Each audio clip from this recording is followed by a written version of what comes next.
Hello viewers, welcome back to my channel. இப்போ என்ன பார்க்க போறோம்னா இன்னைக்கு மாலைபட்ச ஏகாதசி.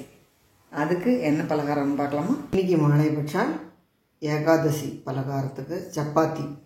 அதுக்கு 2 கப் கோதுமை மாவு, உப்பு 1/2 டீஸ்பூன் சேர்த்து நல்லா மிக்ஸ் பண்ணிட்டு கொஞ்சம் கொஞ்சமாக தண்ணி விட்டு கலந்து மாவா பிசைஞ்சுக்கலாம்.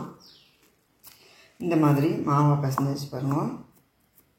சாஃப்ட் டவ்வாக இருக்குது. இது கொஞ்சம் ஊறட்டும். அதுக்குள்ளே இதுக்கு தொட்டுக்கிறதுக்கு ரெடி பண்ணிடலாம். சப்பாத்திக்கு தொட்டுக்கிறதுக்கு பாசி பயிறு தால் பண்ணலான்னு வச்சுருக்கேன். 1/2 கப்பு லேசாக வானிலையில் வெதிப்பிட்டு வச்சுருக்கேன். இது கூடவே இந்த ஒரு கரண்டி பயத்தம்பருப்பையும் சேர்த்து வாஷ் பண்ணிவிட்டு இது முங்குற அளவு தண்ணி விட்டு மஞ்சப்பொடி சேர்த்து குக்கரில் 5-6 விசில் விட்டு எடுத்துக்கலாம். நல்லா குழஞ்சி வேகும். அப்போ தான் பச்சை பயிறு பாசி பருப்பு நல்லா வெந்தாச்சு. 6 விசில் விட்டு எடுத்துட்டேன். 2 டீஸ்பூன் எண்ணெயை சூடு பண்ணி இதில் 2 பச்சை மிளகா, ஒரு துண்டு இஞ்சியை பொடியாக நறுக்கி அதை சேர்த்து கருவேப்பிலை, பெருங்காயம் சேர்த்து ஒரு ஃபியூ செகண்ட்ஸ் வதக்கிட்டு 4 பெரிய தக்காளி நறுக்கி வச்சுக்கேன். அதை இதில் சேர்த்து தக்காளி தோலெல்லாம் நல்லா வறண்டு வர வரைக்கும் வதக்கிக்கலாம். இதில் கொஞ்சம் மஞ்சப்பொடி சேர்த்துக்கிறேன். நல்லா வதங்கட்டும். தக்காளி நல்லா வதங்கியாச்சு. வெந்த பயிறு பயத்தம்பருப்பு இதை லேசாக அந்த மாதிரி கரண்டியால் மசிச்சு விட்டுட்டு இதை இதில் சேர்த்து நல்லா மிக்ஸ் பண்ணி கொதிக்க விட்டுக்கலாம். பயத்தம்பருப்பு மாத்திரம் கூட பண்ணலாம். இந்த மாதிரி பச்சை பயிறு சேர்க்கும்போது நல்ல ஃபைபர் கிடைக்கும், ப்ரோட்டீனும் ரிச்சாக இருக்கும். அதனால தான் பச்சை பயிறு வச்சுருக்கேன். ப்ரோட்டீன் ரிச்சாக ஃபுட் எடுத்துக்கும் போது பசி தாங்கும். நல்ல தேவையான உப்பையும் சேர்த்துக்கலாம். இதை நல்லா கலந்து கொதிக்கட்டும். இப்போ நல்லா கொதிச்சாச்சு. கொஞ்சம் லெமன் ஜூஸ் புரிஞ்சுக்கலாம். இதில் மேலாக பச்சை கொத்தமல்லி, 1 ஸ்பூன் எண்ணெய் சூடு பண்ணி அதில் கடுகு, ஜீரகம், பெருங்காயம், 1/2 டீஸ்பூன் சில்லி பவுடர் சேர்த்து தாளித்து இந்த தாளிரத்தை டாலில் சேர்த்துடலாம். நம்ம சூப்பரான பச்சை பயிறு டால் ரெடி.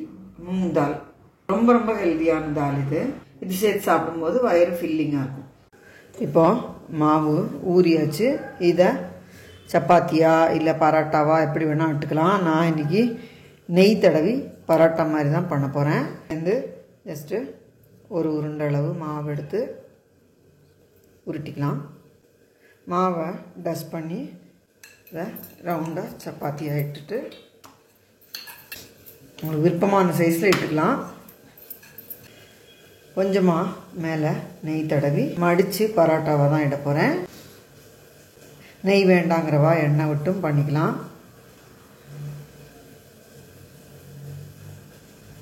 இப்போ இதை இந்த மாதிரி மடிச்சுட்டு பரோட்டாவை திருப்பி பரத்திக்கலாம்.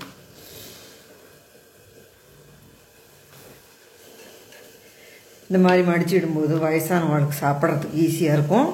ஃபுல்காவும் சாப்பிட்றதுக்கு ஈஸியாக இருக்கும். இந்த மாதிரி ஸ்கொயராக இட்டுட்டேன். இப்போ தவா காஞ்சின்ருக்கு. அதில் இதை போட்டு ஒரு பக்கம் லேசாக வந்ததும் இதை திருப்பி போட்டு செவக்கணும். அப்போ தான் இந்த பரோட்டா உள்ளெல்லாம் வேகும். மேலாக கொஞ்சமாக ஒரு 1/4 டீஸ்பூன் நெய் விட்டுட்டேன்.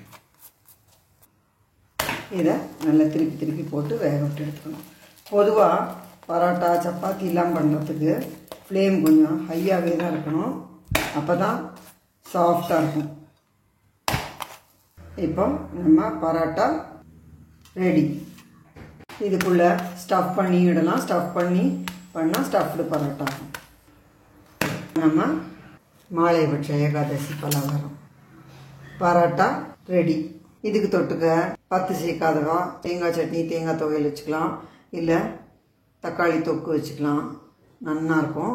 நான் இன்றைக்கி பச்சை பயிறு தால் வச்சுருக்கேன். யூஸ் கண்டிப்பாக செஞ்சு பார்த்துட்டு உங்கள் ஃபீட்பேக்லாம் போஸ்ட் பண்ணுங்க. இந்த வீடியோ எல்லாருக்கும் யூஸ்ஃபுல்லாக இருக்கும்னு நினைக்கிறேன். லைக் பண்ணுங்க, ஷேர் பண்ணுங்க, சப்ஸ்கிரைப் பண்ணுங்க. தேங்க்யூ ஃபார் வாட்சிங்.